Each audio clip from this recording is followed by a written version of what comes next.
कुछ स्वादिष्ट है बनाना तो playrecipes.com पे जरूर है आना।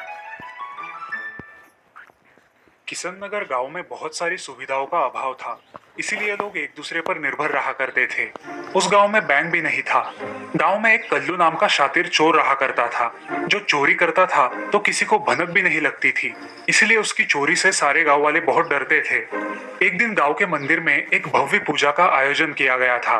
उस पूजा में शहर से नेताजी आने वाले थे। पूजा संपन्न हो जाती है और नेताजी उस गांव की परिस्थिति देखकर उस गांव को सहायता निधि प्रदान करते हैं। उस गांव में एक एटीएम मशीन लगाने का ऐलान करते हैं। ये सुन के गांव वाले बहुत खुश हो जाते हैं और कुछ ही दिनों में गांव में एटीएम मशीन लगवा दिया जाता है। ये खबर कल्लू तक पहुंच जाती है। कल्लू को लोगों को ठगने के लिए एक नया मौका मिला था। अरे वाह, इस गांव में एटीएम आ रहा है, मुझे तो बिना मशक्कत किए ही पैसे मिल जाएंगे। अच्छा है। कुछ गांव वालों को पता था कि एटीएम का उपयोग कैसे किया जाता है, मगर बहुत सारे गांव वालों को ये पता नहीं था। इसलिए वो जो भी आदमी एटीएम के आसपास मिले उसकी मदद लेकर पैसे निकलवाते थे। इसी मौके का फायदा उठाकर कल्लू और कल्लू के साथी लोगों को ठगा करते थे, उनसे पैसे ऐंठा करते थे। एक दिन कल्लू एटीएम मशीन के पास अपना भेष बदलकर खड़ा होता है और वहाँ एक बूढ़ी औरत आती है। वो उससे कहती है, बेटा, मेरे बेटे ने इस अकाउंट में पैसे जमा किए हैं, क्या तुम मुझे पैसे निकाल कर दोगे? हाँ माँ जी, क्यों नहीं, मैं तो यहाँ इसीलिए रुका हूँ। क्या बोल रहे हो बेटा? कुछ नहीं माँ जी, ऐसे ही। चलिए, मैं आपको पैसे निकाल कर देता हूँ। अच्छा चलो। अब कल्लू उस बूढ़ी औरत से एटीएम कार्ड मांगता है और कार्ड को मशीन में डालकर उस औरत से पूछता है, माँ जी, आपको बैंक में से कितने पैसे निकालने हैं? 2000 रुपए निकालने हैं। ये लो बेटा, उसका पिन। बूढ़ी औरत कल्लू को उसका पिन बता देती है और कल्लू बूढ़ी औरत को 2000 रुपए निकाल कर देता है। कल्लू उस औरत का कार्ड अपने पास रखकर उस औरत को एक नकली कार्ड देता है। औरत वो पैसे गिनती है और कार्ड लेकर घर चली जाती है। उसके जाते ही कल्लू एटीएम में उसका कार्ड डालता है और उसका पिन डालकर उसके अकाउंट से सारे पैसे निकाल लेता है। कल्लू की तो चांदी हो जाती है। बिना कुछ किए उसे बहुत सारे पैसे मिलते हैं। ये लो साथियों, 10,000 रुपए। चलो पार्टी करेंगे। धन्यवाद सरदार। कल्लू और उसके साथी इसी तरह रोज लोगों को लूटने लगे। उनके खिलाफ कई सारे गांव वालों ने पुलिस कंप्लेंट्स की। पुलिस भी अब उन्हें ढूंढने लगी थी। गांव में ऐसा ही चलता रहा। अब कल्लू के साथी पुलिस का ध्यान हटाने के लिए गांव में लूटपाट और चोरियां करना शुरू करते हैं। एक दिन कल्लू भेष बदलकर एक ऑटो में जा रहा था। उसका बटुआ ऑटो में गिर जाता है और कल्लू उस ऑटो से उतरकर निकल जाता है। ऑटो वाला वो पड़ा हुआ बटुआ देखकर उस आदमी को ढूंढने लगता है, मगर उसे वो कहीं दिखाई नहीं देता। आखिर वो ऑटो वाला वो बटुआ खोलकर देखता है, ये जानने के लिए कि वो बटुआ किसका है। उस बटुए में बहुत सारे एटीएम कार्ड होते हैं।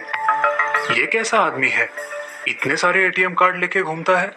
एक ही आदमी के पास इतने अलग अलग नाम के एटीएम कार्ड कैसे हो सकते हैं? ऑटो वाला हर रोज की तरह अपनी ऑटो एक जगह खड़ी कर देता है, जिससे उसे सवारी मिल सके।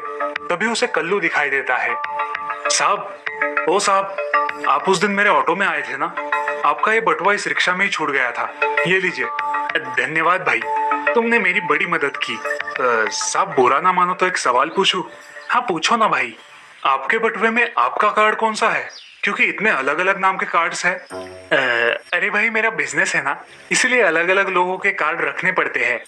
ओह अच्छा अच्छा भाई। चलो, आज कहाँ जाना है आपको? यही बस स्टॉप के पास जाना है। तभी एक बूढ़ा आदमी वहां आता है। बेटा, मुझे भी बस स्टॉप पे जाना है और एटीएम से पैसे निकालने हैं, क्या तुम मेरी मदद कर दोगे? हाँ जरूर करूंगा, आप बैठो, मैं आपको पैसे निकाल दूंगा। अब ऑटो में कल्लू और वो आदमी बैठ जाते हैं। ऑटो वाला उन्हें बस स्टॉप पर उतार देता है और पैसे निकालने के लिए नीचे उतरता है। अरे रहने दो, मैं निकाल दूंगा, उसमें क्या तकलीफ है, मैं निकाल दूंगा, तुम जाओ। ऑटो वाला वही पास में ऑटो खड़ी कर देता है और किसी सवारी का इंतजार करने लगता है। तभी उसे नजर आता है कि कल्लू उस आदमी को पैसे निकाल देने के बाद भी बहुत देर तक एटीएम के पास खड़ा है। वो बूढ़ा आदमी ऑटो वाले के पास आता है। निकाले बाबा अपने पैसे? हाँ बेटा, निकाले पैसे, मगर बैलेंस कितना है वो चेक नहीं किया। कार्ड ले लिया ना बाबा? भूल गया बेटा।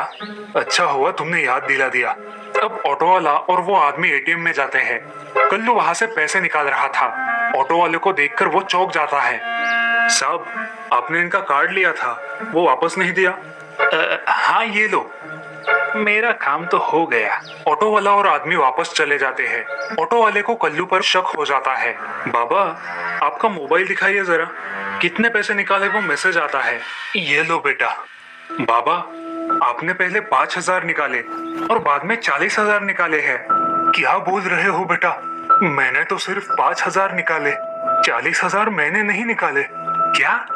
ऐसे कैसे हो सकता है बाबा? जरा रुकिए, हम इस आदमी पर नजर रखते हैं, देखते हैं कि ये क्या करता है। बेटा, मेरा पैसा। बाबा, एक काम करो, आप पुलिस स्टेशन में जाओ और कंप्लेंट करो। मैं इस पे नजर रखता हूँ और कुछ लगे तो मुझे फोन कीजिए, मैं इसका पीछा करता हूँ। आप जाइए। वो आदमी पुलिस स्टेशन जाकर पुलिस कंप्लेंट करता है और फिर बाद में बैंक जाकर इसकी जानकारी लेता है। साहब, मैंने पैसे नहीं निकाले, मेरे पैसे कहाँ गए साहब? आपने आपके अकाउंट से पैसे निकाले हैं, अब हम इसमें कुछ नहीं कर सकते। आप पुलिस कंप्लेंट कीजिए सर। की है साहब, अब क्या होगा मेरे पैसों का, देखते हैं। अभी आप जाइए। ठीक है साहब। अब वो आदमी घर चला जाता है और उस ऑटो वाले को फोन करता है। बेटा, मैंने पुलिस कंप्लेंट कर दी है, अब मैं क्या करूं? बाबा, पुलिस को लेकर आप यहाँ पहाड़ी के पीछे आ जाइए, मैं वहीं पर हूँ, जल्दी आइए। अभी पुलिस को लेकर आता हूँ। आदमी उस ऑटो वाले ने बताए हुए पते पर पुलिस को लेकर चला जाता है। पुलिस को देखते ही कल्लू और उसके साथी भागने लगते हैं, लेकिन पुलिस उन सबको पकड़ लेती है और सारा हड़प किया हुआ माल भी जब्त कर लेती है। पुलिस उन्हें लेकर चले जाते हैं और ऑटो वाले को उसकी सजगता के लिए धन्यवाद देते हैं।